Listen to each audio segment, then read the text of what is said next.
کیا شریعت گناہ کا زور ہے؟ پہلا کرنتھیوں 15 باب اس کی 56ویں آیت ہے، اور اس طرح کی مزید آیات ہمیں انجیل مقدسہ میں جو خطوط ہیں ان میں نظر آتے ہیں، اور ایک غلط فہمی پیدا ہوتی ہے، ایک ابہام پیدا ہوتا ہے۔ خدا کی طرف سے جو شریعت دی گئی ہے ہمیں رائے راست پر لانے کے لیے، وہ کس طرح سے ہمارے لیے گناہ کا موجب بنتی ہے۔ یہ ابہام، یہ غلط فہمی، یہ مس انڈرسٹینڈنگ، مس انٹرپریٹیشن جو ہے، اس کو سمجھنے کے لیے ہم نے ایک مرتبہ پھر دعوت دی ہے ہمارے پیارے بھائی برادر سیمیول کو۔ تو آپ ان کے ساتھ پہلے مبارک تثلیث کے حوالے سے ایک 20 قسط اقساط کی سیریز دیکھ چکے ہیں، اور اس کا فیڈ بیک بھی ہمیں ملا ہے، اس کے لیے بہت بہت شکریہ۔ اور ہم چاہتے ہیں کہ اسی طرح یہ جو بہت بڑا ٹاپک ہے مسیح نجات کا، اور اس میں جو رول شریعت کا ہے اور جو خدا یسوع مسیح کا ہے، اور جو رسولوں نے جس طرح سے بیان کیا ہے، اور چرچ نے جو تعلیمات محفوظ رکھی ہیں، اور جس طرح بھائی ہیں تھیولوجین ہیں اسٹڈی کر رہے ہیں، اور وہ لوگ جو اس طرح پراپر اسٹڈی نہیں کرتے، وہ جب پیغام کو باہر لے کر جاتے ہیں تو اس سے جو غلط فہمیاں پیدا ہوتی ہیں وہ انجیل کی منادی میں رکاوٹ پیدا کرتی ہیں۔ یہ سلسلے اس لیے ہیں تاکہ آپ گھر پر بیٹھ کر سیکھ سکیں اور اس بابرکت کام میں ہمارے ساتھ شامل ہو سکیں۔ ویلکم کرتے ہیں سر آپ کو۔ تھینک یو سو مچ۔ آپ کیا سمجھتے ہیں، کیا شریعت گناہ کا زور ہے؟ پہلا کرنتھیوں 15واں باب اس کی ورس نمبر 56 ہے۔ جی جی۔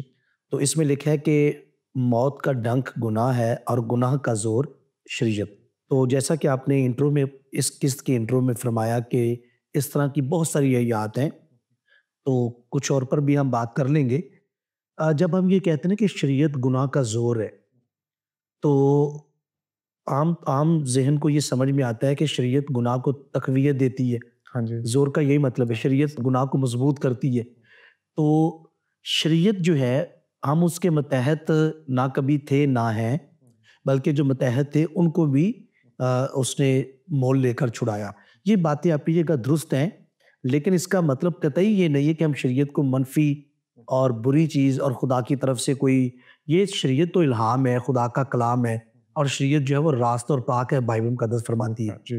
جہاں تک بات ہے اس جملے کا یا اس ورس کا کہ شریعت جو ہے وہ گناہ کا زور ہے یا گناہ کا زور شریعت ہے، تو اس کا مطلب یہ ہے کہ شریعت جب تک دی نہیں گئی تھی تو گناہ تو انسانی سرشت میں ایگزسٹ کرتا تھا، اور وہ انسانی اعمال سے اس کا اظہار ہوتا تھا۔ اس کی جو ایگزسٹنس ہے وہ بگڑی ہوئی فطرت میں، انسانی نیچر میں، اور اس کا جو اظہار ہے وہ انسان کے اعمال سے ہوتا تھا۔ لیکن ان اعمال کو جو برے تھے، جو گناہ تھا، دراصل وہ اعمال جو گناہ پر مبنی تھے، جو برے تھے، اس کو کوئی سٹینڈرڈ نہیں تھا کہ اس عمل کو گناہ قرار دے یا کسی عمل کو نیکی یا کسی عمل کو برائی قرار دے۔ جب شریعت آئی تو شریعت کے آنے سے انسانی اعمال کو ناپنے تولنے کا سلسلہ اور ایک نظام خدا نے وضع کر دیا۔ ان معنوں میں یہ بات کی جا رہی ہے کہ جب شریعت نہیں تھی تو گناہ کی ایگزسٹنس تو تھی، شریعت کی وجہ سے گناہ نہیں آیا، اور گناہ کی وجہ سے شریعت ہے، بلکہ آپ یہ کہیں، بلکہ آپ کہہ سکتے ہیں کہ بلکہ لکھا ہے، کلام میں لکھا ہے کہ شریعت راست بازوں کو نہیں دی گئی، بلکہ شریعت نافرمانوں کو، اور شریعت جو ہے وہ گناہ گار جو گناہ کی زندگی گزارتے ہیں، شریعت ان کے لیے قائم ہوئی۔ تو کسی اینگل سے یہ کہا جا سکتا ہے، تو شریعت کی وجہ سے گناہ نہیں آیا، گناہ کو شریعت نے ایجاد نہیں کیا، گناہ شریعت کی ریزن نہیں ہے، لیکن شریعت، بلکہ شریعت سے پہلے گناہ موجود تھا، اور خدا نے اس عمل کو جو ہم کرتے ہیں، جھوٹ ہے، قتل ہے، رشوت ہے، زنا، جو بھی انسان کرتے ہیں، اس کو گناہ ظاہر کرنے کے لیے اس نے حکم دیا، اور جب حکم آیا، شریعت آئی، تو گناہ جو پہلے سے موجود تھا اس کا گناہ ہونا ثابت ہو گیا۔ اس عمل کو خدا نے شریعت کے ذریعے سے گناہ قرار دے دیا، اور جب اس کو گناہ قرار دیا تو انسان نے دیکھا کہ میرا یہ عمل بھی گناہ، میرا وہ عمل بھی گناہ، تو اس کو ہر طرح سے اپنی ذات، اپنی ہستی گناہ میں لت پت نظر آئی۔ ان معنوں میں وہ کہہ رہے ہیں کہ موت کا ڈنک گناہ ہے اور گناہ کا زور شریعت ہے۔ شریعت سے پہلے گناہ کاؤنٹ نہیں ہوتا تھا، شریعت سے پہلے گناہ محسوب نہیں ہوتا تھا، اس لیے شریعت کو ہم گناہ کی ایگزسٹنس کی وجہ تو نہیں کہہ سکتے، لیکن گناہ کا شمار ہونا اور گناہ کا گناہ سمجھا جانا، یہ شریعت کے باعث اس کے یہ معنی ہیں۔ اور ان لفظوں سے قطعی طور پر یہ مطلب نہیں لینا چاہیے کہ شریعت نے گناہ کو ایجاد کیا یا شریعت نے گناہ کو پیدا کیا، پروڈیوس کیا، ایسا ہرگز نہیں ہے. کہ سر بہت خوبصورتی سے آپ نے بیان کیا. میں اس کے نوٹس میں نے کچھ بنایا. میں جیسے ہم یوزلی گفتگو کرتے ہیں جناب مسیح کی ذات کے حوالے سے جب ہم بات کرتے ہیں, ابھی اگلے سوالات کی طرف بھی جائیں گے, تو جب حضرت پولس رسول یہ بات کر رہے تھے تو جو مفسر ہیں وہی کہتے ہیں کہ جب یہ پولس رسول نے یہ بات کی تو پیچھے جناب مسیح کی آمد کا مقصد دیکھ رہے تھے, اور وہ شریعت کو اس طرح سے دیکھتے ہیں کہ یہ اس لیے دی گئی کہ جو موت ہے وہ ان نیچرل ہے, یہ خدا کی طرف سے انسان نے اس کو خود تخلیق کیا, اور اس کے ساتھ ساتھ یہ جو موت ان نیچرل ہے اس موت میں ایک جو تکلیف دہ بات ہے کہ یہ اذیت ناک بھی ہے, کہ وہ جو موت کا ڈنک جو کہا ہے وہ مطلب یہ آسان نہیں ہے, یہ بری چیز ہے, نہ صرف انسان کو تکلیف پہنچاتی ہے بلکہ خدا کی ذات کو بھی تکلیف پہنچاتی ہے, اور اس لیے خدا کے بیٹے کو دنیا میں آنا پڑا. تو یہ باتیں ہیں چھوٹی چھوٹی کہ ہمیں یہ باتیں سمجھنا کیوں ضروری ہے, تاکہ ہم مسیح کے نہ صرف یہ کہ مسیح کی ذات کو سمجھ سکیں بلکہ کہ انہوں نے ہمارے لیے کیا کیا ہے, اور کیوں ہمیں کہا گیا کہ ہم ان کے پیروکار ہوں اور ان کے احکامات کو مانیں. اچھا, دوسرا سوال آپ کی طرف لے کر آتے ہیں, اور پہلے سوال کے ایک بڑی خوبصورتی سے بہت آسان لفظوں میں آپ نے اس کو بیان کیا. دوسرا سوال بھی خطوط میں سے ہے اور عبرانیوں کے نام خط ہے, اور اس کا 7 باب ہے. اس کی 18ویں آیت کے حوالے سے کہا جاتا ہے کہ اس میں کمزور اور بے فائدہ جو کہا گیا وہ کس کو کہا گیا؟ بلکہ اس کو پڑھ لیں تو زیادہ اچھا ہے. جی پلیز. 7ویں باب کی 18ویں آیت کو. غرض پہلا حکم کمزور اور بے فائدہ ہونے کے سبب سے منسوخ ہو گیا. تو ہم پوری ورس کی جو تفسیر ہے اس کی طرف تو ہم نہیں جا رہے, ہم اسپیسیفک رہ رہے ہیں کہ جو الفاظ ہے کمزور اور بے فائدہ. یعنی دیکھیں, اگر شریعت جو ہے وہ تمام معاملات میں ہر طرح سے بے فائدہ ہے تو پھر شریعت دیے جانے کا ہمیں کوئی مقصد نظر نہیں آتا. اور لامحالہ یہ خدا جو شریعت دینے والا خدا ہے اس کے اوپر حرف آتا ہے کہ اس کو پتہ ہی نہیں چلا کہ میں نے ایک کمزور چیز, بے فائدہ چیز انسانوں کو ڈیلیور کر دی ہے. تو بات جو ہو رہی ہے ہر ورس کا جو ہے وہ ایک کانٹیکسٹ ہے. تو شریعت جو ہے وہ ہمیں چھڑا نہیں سکتی, شریعت چھڑانے والے تک پہنچا سکتی. تو شریعت کا مقصد تو ہے, شریعت کا فائدہ بھی ہے, اور شریعت مسیح تک پہنچانے کو ہمارا ذریعہ بنی, استاد بنی. لیکن جنہوں نے شریعت سے یہ امید لگائی کہ شریعت ہمیں چھڑائے گی بھی, یعنی گناہ کی پہچان بھی دے گی اور گناہ کے اثر سے ہمیں باہر بھی نکالے گی, تو یہ ان کی غلطی ہے. اس معاملے میں شریعت جو ہے وہ ہمارے کام نہیں آ سکتی اور اس سے کوئی فائدہ حاصل نہیں ہو سکتا. پر ان معنوں میں انسان کو فائدہ ضرور حاصل ہو سکتا ہے کہ وہ گناہ کا گناہ ہونا واضح کرتی ہے, گناہ کی پہچان دیتی ہے, اور پھر اس سے ہمیں وہ لیڈ کرتی ہے کہ ہم گناہ سے, میرے خیال میں پچھلی 7 میں سے ہم نے لیبارٹری اور ڈاکٹر کی مثال سے سیکھا تھا کہ جس طرح لیب کا کام ہے ٹیسٹ کرنا, تو لیب ٹیسٹ کر کے آپ کو بتاتی ہے کہ بھائی یہ مرض ہے. وہ علاج نہیں کر سکتا, جو لیب میں جو ٹیکنیشین بیٹھا ہے وہ علاج نہیں کر سکتا, علاج ڈاکٹر نے کرنا ہے. جب اسے آئیڈینٹیفائی کیا کہ ہمیں تو گناہ کا مرض لگا ہوا ہے, تو انسان جب تک احساس نہ کرے کہ میں بیمار ہوں وہ ڈاکٹر کے پاس نہیں جاتا. خیر کچھ ایسے بھی ہیں بیمار ہونے کے باوجود بھی نہیں جاتے, وہ سیلف میڈیکیشن کی طرف ہی وہ, ہمارے ممالک میں تو بہت زیادہ ہے. جی چلیں, کچھ سیلف میڈیکیشن سے فائدہ ہو بھی جاتا ہے, لیکن گناہ کے مرض کا سیلف میڈیکیشن سے کوئی فائدہ بہت نہیں ہوتا. تو یہ ہمیں جانا پڑے گا اس کے پاس. تو شریعت نے لیب کا کام کیا, ہمیں ڈائیگنوز کر کے بتایا کہ یہ مرض ہے, اور ساتھ میں ہمیں پھر احساس ہوا کہ ہمیں ڈاکٹر کی ضرورت ہے, اور کلام میں لکھا ہے کہ تو اس کا نام یسوع رکھنا کیونکہ وہی آپ نے لوگوں کو ان کے گناہوں سے نجات دے گا. تو ان معنوں میں یہ بات ہے کہ گناہ کی پہچان کا فائدہ تو شریعت سے حاصل ہوتا ہے, لیکن گناہ سے مخلصی شریعت ہمیں نہیں دے سکتی. لکھا ہے غرض پہلا حکم کمزور. اچھا, ایک تو جو یہاں سے ایک بات ہمیں یہ علم التفسیر میں خاص طور پہ سیکھی جاتی ہے کہ لفظ جو ہیں وہ کانٹیکسٹ میں ان کے میننگز طے ہوتے ہیں. ایسے یہاں پر ہم نے پڑھا کہ پہلا حکم کمزور, تو یہ 10 میں سے پہلے کی بات نہیں ہو رہی ہے. اس شاق و سباق میں پہلے حکم سے مراد ہے پرانا عہد, جو یعنی جس میں شریعت بھی ہے, اور جو خدا نے پرانا عہد اپنی قوم کے ساتھ باندھا, تو اس پرانے عہد کی جگہ ایک نئے عہد کی ضرورت پڑی. میں ان دنوں کے بعد ایک نیا عہد باندھوں گا, اس طرح کی ورڈنگ ہمیں نظر آتی ہے. تو غرض پہلا حکم کمزور اور بے فائدہ ہونے کے سبب سے منسوخ ہو گیا.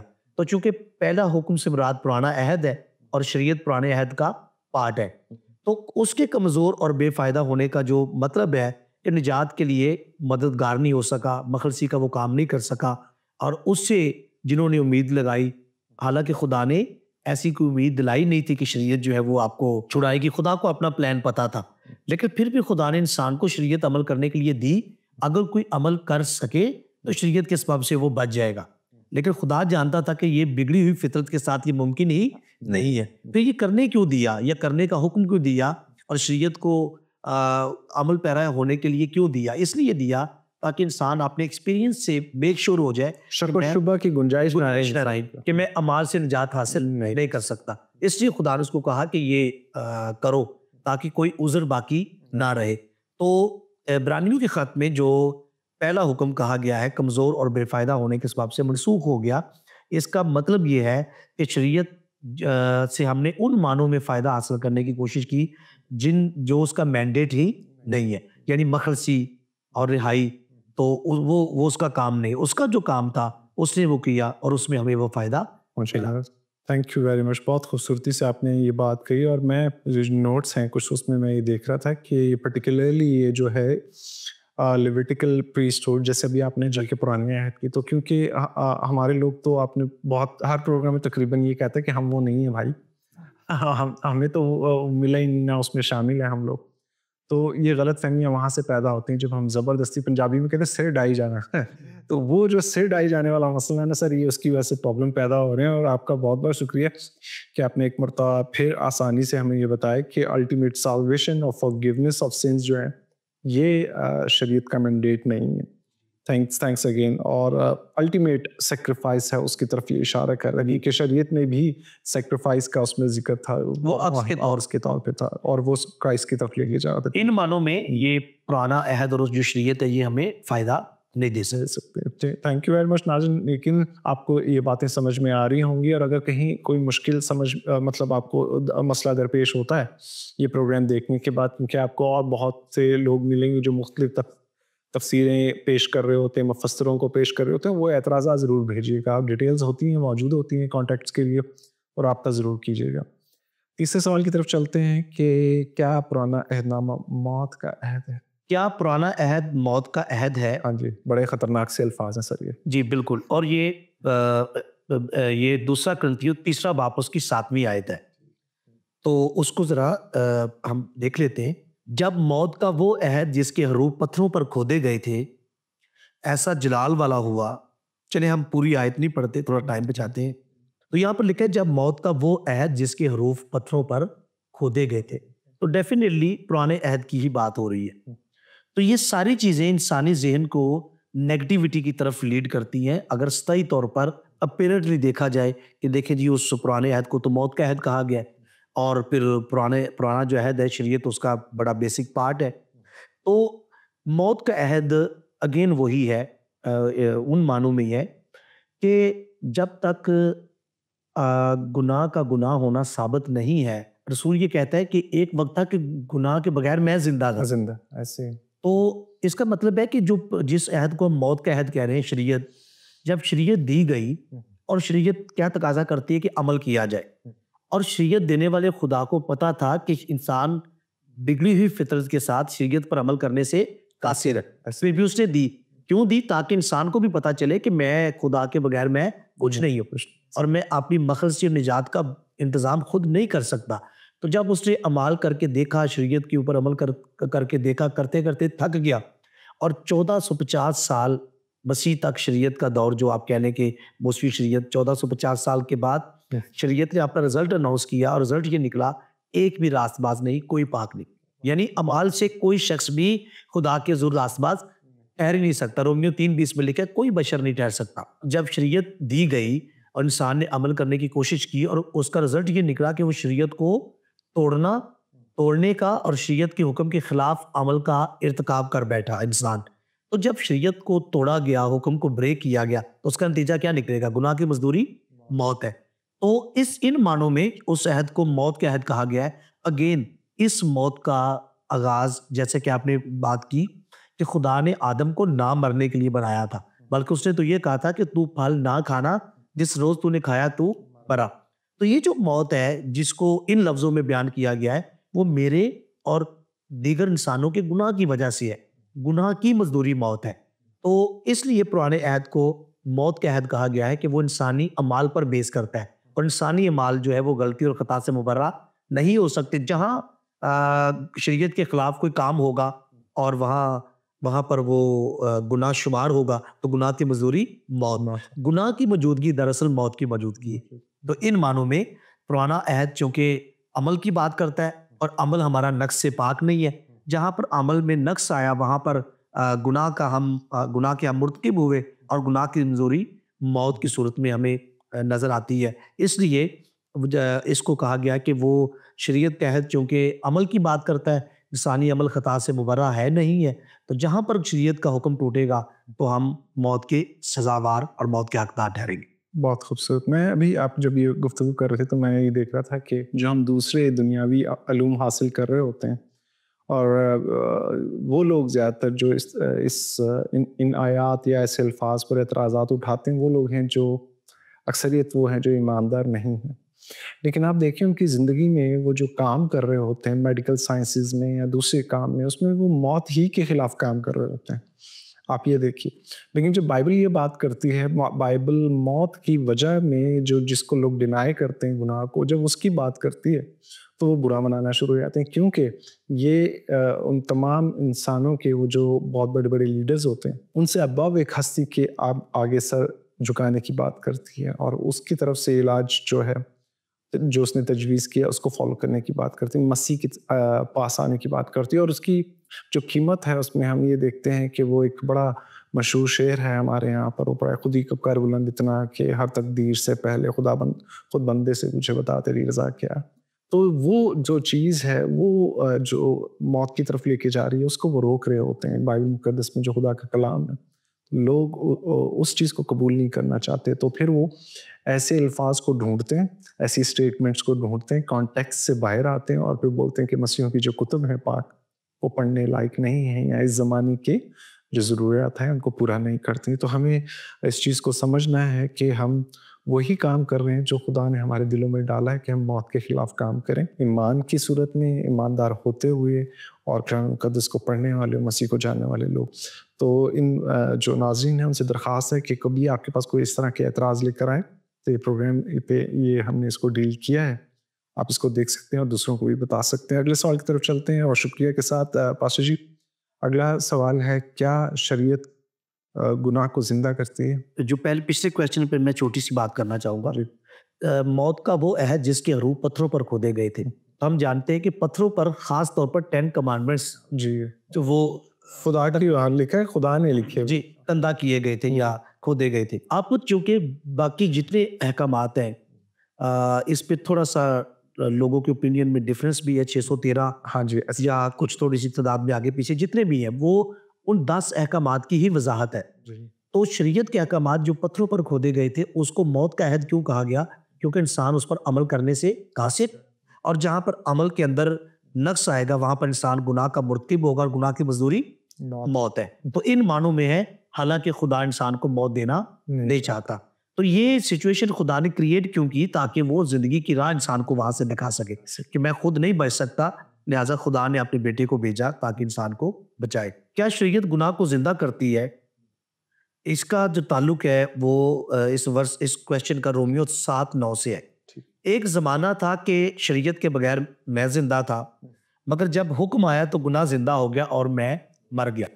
یہ بھی بات دیکھیں، اگر ورڈنگ کی بات کی جائے تو لوگوں کو لگتا ہے کہ شریعت تو بڑی منفی چیز ہے، ٹھیک ہے، وہ ایک تو عام شریعت کے متحد نہیں ہے، اور شریعت کی متحدی کا مطلب ہرگز یہ نہیں ہے کہ ہم شریعت کو منفی اور بری چیز سمجھنا شروع کر دیں۔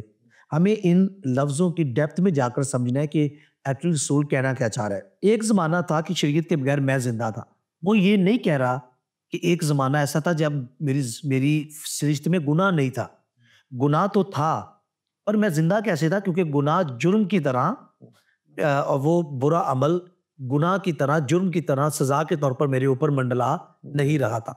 تو اس کو اس طرح سے سمجھیے، جہاں شریعت نہیں وہاں گناہ محسوب بھی نہیں۔ نہیں ہوتا. تو میں زندہ تھا کیونکہ اس کو میرے اس عمل کو گناہ قرار نہیں دیا گیا تھا, اور جب تک وہ گناہ قرار نہیں دیا گیا تھا اس کی پنشمنٹ بھی میرے اوپر, میں اس کا حقدار نہیں تھا. حکم آیا تو گناہ زندہ ہو گیا. فار ایگزامپل یہ کہا گیا کہ تو لالچ نہ کرنا. وہی شخص جو پہلے لالچ کر رہا تھا, جس کی شریعت میں لالچ کا بیج موجود تھا اور وہ لالچ کا اظہار عمل سے کرتا تھا, اور اس کو سزا نہیں ملتی تھی کیونکہ لالچ کو گناہ قرار نہیں دیا گیا تھا. جب حکم آیا کہ لالچ نہ کرنا, اب وہی شخص لالچ کرے گا جو پہلے سے ہی اس کی فطرت کے اندر ہے, تو شریعت کا حکم ٹوٹے گا, اور اس حکم کے ٹوٹنے سے وہ جو لالچ کا برا عمل ہے وہ گناہ قرار پائے گا, اور گناہ کی موجودگی میں انسان موت کا حقدار ٹھہرے گا. گناہ زندہ ہو گیا اور میں مر گیا. اس کو ہم لٹرلی نہیں لیتے کہ گناہ جو ہے اس کے محرکات میں سے ایک محرک جو ہے وہ شریعت ہے, یا شریعت گناہ کی ریزن ہے, یا شریعت گناہ کی کریٹر ہے. ایسا ہرگز نہیں ہے. گناہ عدن میں انسان نے اپنی بائی چوائس کیا, کیونکہ خدا نے اس کو آزاد مرضی دی تھی, اس نے اپنی چوائس سے گناہ کیا, اور جب گناہ آیا اور سب آدمیوں میں موت پھیل گئی اور سب نے گناہ کیا, تو ہمیں آدم سے انہیریٹڈ سن, بگڑی ہوئی فطرت ملی.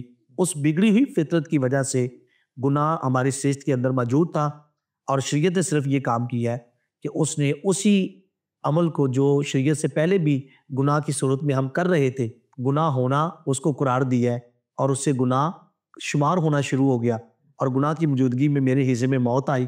ان معنوں میں رسول کہہ رہا ہے میں مر گیا اور گناہ زندہ ہو گیا.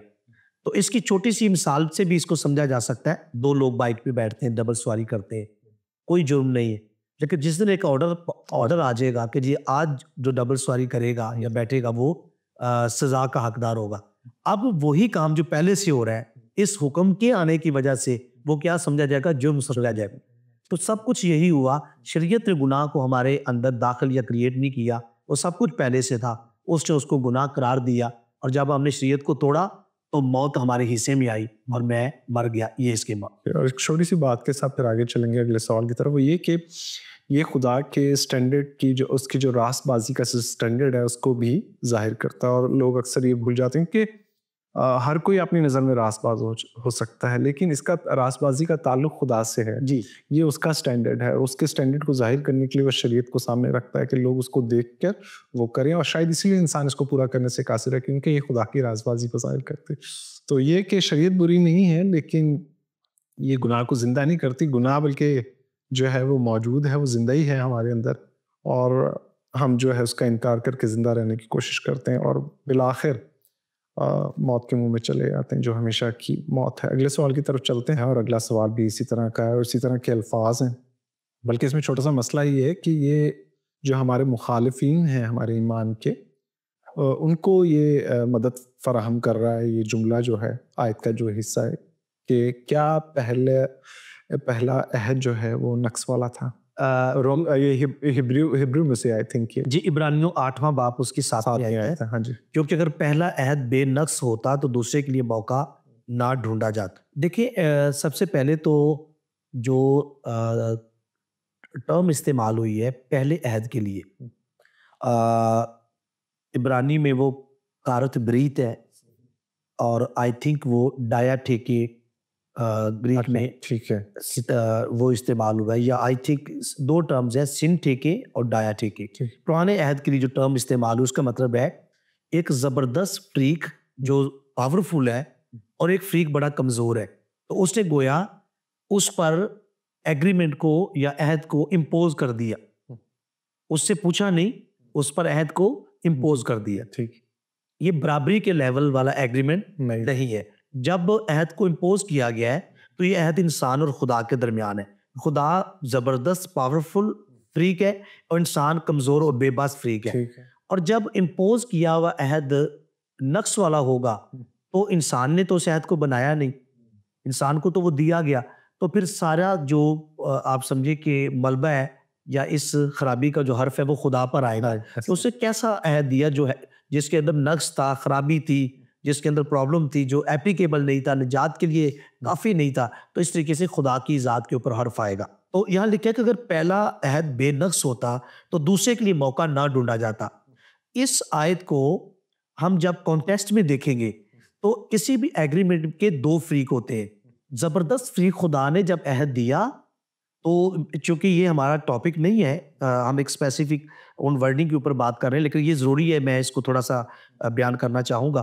جب زبردست فریق نے کمزور فریق کو عہد دیا تو اب کمزور فریق اتنا کمزور ہے کہ وہ یہ بھی نہیں کہہ سکتا کہ اس کا کیا تیرے اوپر کس چیز کا اطلاق ہوگا, وہ کویشچن بھی نہیں کر سکتا. صرف اس کے اوپر عہد کو امپوز کیا گیا اور وہ بے بس ہے, اتنا بھی نہیں پوچھ سکتا کہ میرے لیے تو یہ شرائط ہیں, تیرے لیے کیا شرائط ہے. بہت خوبصورت لیکن بات. اس کو مطمئن کرنے کے لیے پاورفل زبردست فریق خدا نے کچھ شرائط کا اپنے اوپر خود اطلاع کیا. جب ہم ڈاکٹرائن آف گاڈ کی بات کرتے ہیں تو بیرونی فیکٹرز, امپیسیبلٹی آف گاڈ میں بیرونی فیکٹرز خدا کو افیکٹ کر ہی نہیں سکتے. تو خدا انسان کو مطمئن کرنے کے لیے اس نے خود اپنے اوپر کچھ شرائط کا اطلاق کر لیا. اب جب ایگریمنٹ ہو گیا, کچھ شرائط خدا نے پوری کرنی ہے, وہ ہے بلیسنگ دینا, عمر کی درازی دینا, میں برسانا, دشمن سے بچانا, اور کچھ شرائط انسان کی ہیں اور وہ اس کے لیے وہ ہے حکموں پر پوری طرح سے عمل کرنا, صرف اسی کی عبادت کرنا, سو اینڈ سو, یہ ہمیں سب کچھ نظر آتا ہے. اب دو فریق ہیں, دونوں کا اپنی اپنی شرائط کو پورا کرنا اور اس کا کاربند رہنا ضروری ہے, پھر وہ ایگریمنٹ اور وہ عہد سکسیسفل ہوگا. اب خدا تو زبردست فریق ہے, وہ اپنی جگہ پر قائم ہے. انسان جو سیکنڈ پارٹی ہے وہ فیل ہو گیا اور اس نے گناہ کیا اور خدا کے عہد کو توڑ دیا. اب یہ جو عہد کا نقص ہے خدا کے پارٹ میں نہیں ہے, خدا اپنی جگہ پر کھڑا ہے, وہ بلیسنگ دینے کے لیے, بحال کرنے کے لیے, سلامتی دینے کے لیے, صحت دینے کے لیے, اور ملک میں بحالی لانے, وہ اپنی جگہ پر کھڑا ہے. لیکن کسی بھی عہد کا نقص جو ہوتا ہے, کسی بھی عہد کی کامیابی یہ ہوتی ہے کہ دونوں اس کو پورا کرے, اور اس کا اینڈ رزلٹ کیا ہے, ایک جگہ بیچی گئی ہے, ایک نے خریدی ہے, خریدنے والا پیمنٹ کرے اور بیچنے والا اس کو ٹرانسفر کرے, تو ایگریمنٹ کیا ہو گیا, سکسیسفل ہو گئے. ایک بھی پارٹی اگر پیچھے ہٹتی تو عہد کا نقص ہے, وہ اس کا نقص ہے. تو ہوا یہ کہ خدا تو اپنی جگہ پر قائم رہا لیکن انسان پیچھے ہٹ گیا, اس لیے پرانے عہد کو نقص والا کہا گیا ہے انسان کی وجہ سے. اگر ہم اگلی ہی آیت پڑھیں, آیت نمبر 8, پس وہ ان کے نقص بتا کر کہتا ہے. اگر یہ عہد اٹ سیلف نقص والا ہے تو یہ ہونا چاہیے تھا پس وہ اس کے نقص بتا کر. لینگویج کیا ہے, پس وہ ان کے جن کو عہد دیا گیا سیکنڈ پارٹی. اگلی آیت کیا ہے, انسانوں کی بات ہو رہی ہے, تو یہ عہد نقص والا کہا گیا ہے کیونکہ میں اور آپ اس عہد پر قائم, یا جن کو دیا گیا وہ اس عہد پر قائم نہیں رہ سکے, اس لیے ان کی وجہ سے یہ عہد نقص والا ٹھہرا. خدا اپنی جگہ پر اٹل کھڑا ہے اور وہ بلیسنگ دینے کے لیے, اپنا پارٹ, اپنا رول ادا کرنے کے لیے وہ مضبوط ہے, قائم ہے, اس میں کوئی جنبش نہیں ہے, کوئی سایہ نہیں اس کے اوپر پڑتا. لیکن اس کو نقص والا ان معنوں میں کہا گیا کہ ایک پارٹی, کمزور پارٹی, رفیع جو انسان ہے وہ پیچھے ہٹ گیا اور اس پر عمل. وہ جو آپ نے پہلے بات کی اور اس کے ساتھ ہی ختم کی, سیاق و سباق کو سمجھنا, اور یہ جو ابتدائی کلیسیا تھیں, جو پہلے لوگ تھے وہ کون تھے اور دیا گیا, اور کہاں سے یہ چیز نکلی ہے کہ ان کے پاس کتب تھیں پاک اور وہاں سے ساری باتیں ہو رہی تھی, کمیونٹی بھی ویسی تھی. اور جب ہم اس کانٹیکس سے باہر جا کر بات کرتے ہیں تو ہمارے لیے مشکلات کھڑی ہو جاتی ہیں. ایک چھوٹی سی بات کے ساتھ اس کو یہیں پر ختم کریں گے کہ ان چیزوں کو سمجھنے کے لیے حضرت ابراہیم کا وہ واقعہ یاد رکھیے جو خدا ان سے عہد باندھنے جاتے ہیں اور حضرت ابراہیم سوئے ہوئے پائے جاتے ہیں اور وہ خدا اپنا عہد ان کے ساتھ قائم کرتے ہیں. چھوٹی سی بات کے ساتھ ہمیں اجازت دیجیے گا, اگلے پروگرام میں پھر ملتے ہیں. خدا حافظ.